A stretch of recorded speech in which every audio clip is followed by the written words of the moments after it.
Марат ағай, аяқтың артқы жағының тартылуы неден? Аяқтың тартылуы, мысалы, тамыр тартты деп айтады көп адам. Ол тамыр тартпайды. Бұл жерде санның артқы топ бұлшық еті екі басты болып есептеледі мынандай. Мына екі басты, мына көрдіңіз бе? Бір бас, міне екі бас.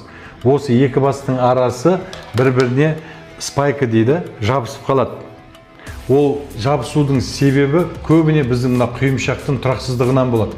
Құйымшақты сындырып алады, біздің мына таздың астындағы еттерді жиырып қалу арқылы мына ет постоянно напряженно жұмыс істейді. Напряженно жұмыс істеген кейін ол бір-біріне давай дейді, бір-бірімізге жабысайық, сөйтейік те мынаны көтерейік дейді. Ал ол дене оған бәрібір ғой, оған тек қана жүрсе болды.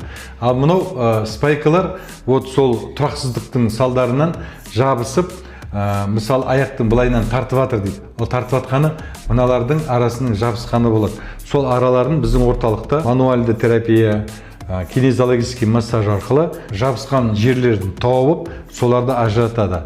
Содан кейін барып біз мына еттің қайтадан жабыспауына керекті протеин беруіміз мүмкін. Талдау арқылы тек қана бір дене емес, оның биохимиясын да жөндейміз. Вот сол кезде ғана біз мына аяқтың тамырын тартылуынан біржолата құтыламыз. Бірінші очередь құйымшақ, сегіз көз, одан кейін барып